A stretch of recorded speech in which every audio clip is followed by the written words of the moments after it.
بسم الله الرحمن الرحيم. قال تعالى: ومن أحسن قولا ممن دعا إلى الله وعمل صالحا وقال إنني من المسلمين. اس کے بعد میں اگلا مسئلہ ہے حرمت التعلی علی اللہ، اللہ تبارک و تعالیٰ کے اوپر قسم کھانا۔ اس سلسلے میں مسلم کی حدیث ہے، جندب ابن جنادہ رضی اللہ تعالیٰ عنہ اس حدیث کے راوی ہیں۔ وہ کہتے ہیں کہ رسول اللہ صلی اللہ علیہ وسلم نے فرمایا: قال رجل واللہ لا یغفر اللہ لفلان، کہ ایک بندے نے کہا کہ اللہ کی قسم اللہ تبارک و تعالیٰ فلاں بندے کو معاف نہیں کرے گا۔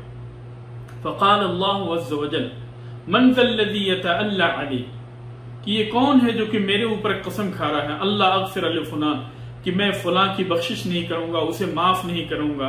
انی قد غفرت له واحبطت عمله، میں نے یقیناً اسے معاف کر دیا اور تیرے گناہوں کو میں نے اور تیرے نیکیوں کو میں نے ضائع کر دیا۔ میں نے اس شخص کو معاف کر دیا اور تمہاری نیکیوں کو میں نے ضائع کر دیا۔ تو اس حدیث سے یہ پتہ چلا کہ بندے کے لیے جائز نہیں کہ وہ اللہ تبارک و تعالیٰ کے اوپر قسم کھائے۔ اللہ تبارک و تعالیٰ جو چاہتا ہے کرتا ہے، اور عدل و انصاف کی روشنی میں اللہ تبارک و تعالیٰ بندوں کے ساتھ فیصلہ کرتا ہے۔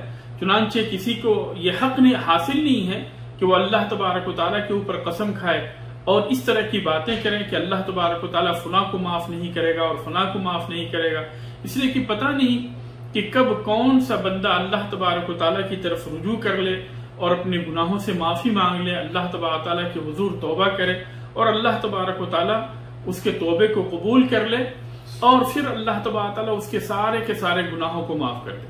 اس لیے کسی کے لیے جائز نہیں، کسی کے لیے درست نہیں کہ کسی کے بارے میں اللہ تبارک و تعالیٰ کے اوپر قسم کھائے۔ اور اس حدیث کے اندر اس بات کی بھی دلیل ہے کہ اللہ تبارک و تعالیٰ بلا توبہ کیے بھی گناہوں کو بخش دیتا ہے۔ بغیر توبہ کیے بھی اللہ تبارک و تعالیٰ گناہوں کو بخش دیتا ہے۔ اس لیے کہ جب اس بندے نے اللہ تبارک و تعالیٰ کے اوپر قسم کھائی تو اللہ تبارک و تعالیٰ نے یہ کہا کہ یہ کون بندہ ہو سکتا ہے جو میرے اوپر قسم کھاتا ہے، میں نے جو ہے اس کے گناہوں کو بخش دیا اور تمہارے اعمال کو، تمہاری نیکیوں کو جو ہے میں نے ضائع کر دیا۔ تو اس حدیث کے اندر اس بات کی دلیل ہے کہ اللہ تبارک و تعالیٰ بغیر توبے کے بھی گناہوں کو بخش دیتا ہے۔ البتہ جو شرک ہے یا اس طرح کے جو بڑے گناہ ہیں، اس کے لیے ضروری ہے کہ بندہ اللہ تبارک و تعالیٰ سے توبہ کرے۔